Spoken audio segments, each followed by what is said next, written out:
In the second fight of the Dana White's Contender Series night, we've got Armen Petrosyan versus Kaloyan Kolev. And let's just start out by talking about Armen Petrosyan.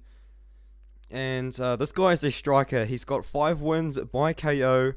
He wants to keep the fight on the feet, and he does actually have decent defensive grappling, which was on show against Dmitry Minakov, where Dmitry spent most of the first round on Armen's back.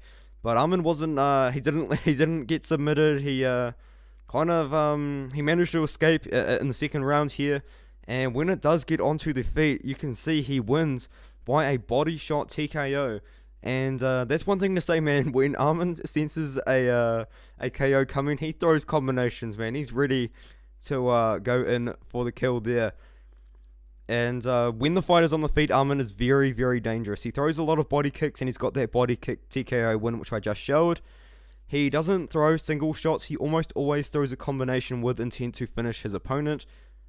And unfortunately in this fight, the footage that I'm showing you, I'm just kind of showing you a finish here. In the footage I show you, he only threw, not necessarily combinations. That was a nice combination there, but a lot of single shots in this fight. But he only needs one, man. He only needs one to put your lights out. And that was, I believe, the fight that he did to become the AMC champion. He beat the 8-0 Artur Aliskerov, which is a pretty awesome dude. He was 3-0 at the time, being an 8-0 guy.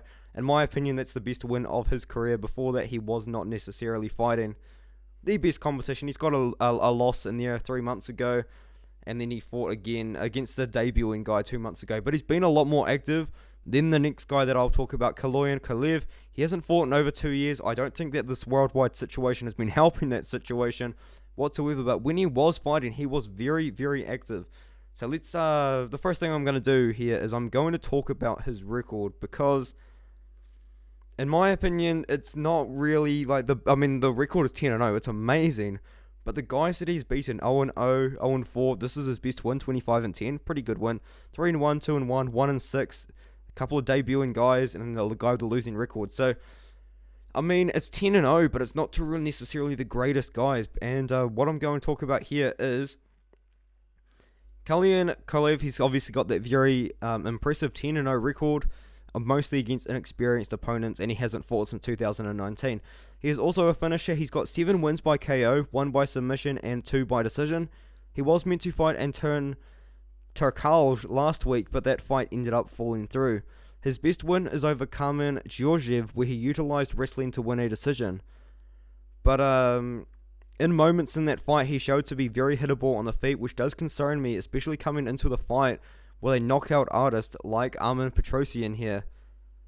And so pretty much this win here, this is the best win of his career, in my opinion. The whole thing is just a mainly wrestling. It's pretty boring fight, to be honest. So we do know that Kaloyan does have some wrestling in him. He's obviously got some guillotine defense as well, as there was a lot of guillotine attempts by his opponent in this one here. But the way that Kaloyan could win this fight would be to use his wrestling, to use his clinch work, to kind of make the fight a boring fight, I guess you could say. So he's not getting constant bombs thrown up at him by Artem. Artem is the GOAT, but by Armen, a different guy here. And I've got Armen to win the fight. I think he's going to get the job done by KO. I think he's going to open as an underdog, which might excite me a little bit. We'll see kind of what happens there. But I just like what I've seen from Armen a lot more. He's been a lot more active. Yes, he does have a loss relatively recently, and it was a TKO loss in 1 minute. Kind of not really the best look, but Kaloyan, on the other hand, he hasn't fought for 2 years. The guys that he's been fighting, I don't think are at the level that Armen has been fighting. I think Armen has been getting the more impressive performances. He's been getting some KOs, and I've got Armen Petrosyan. Not many people do, man. I think people are just looking at the record. You've got to look at the fights, man. I really like Armen Petrosyan by KO in this one here. I do think that he will find the chin of the very hittable Kaloyan Kolev.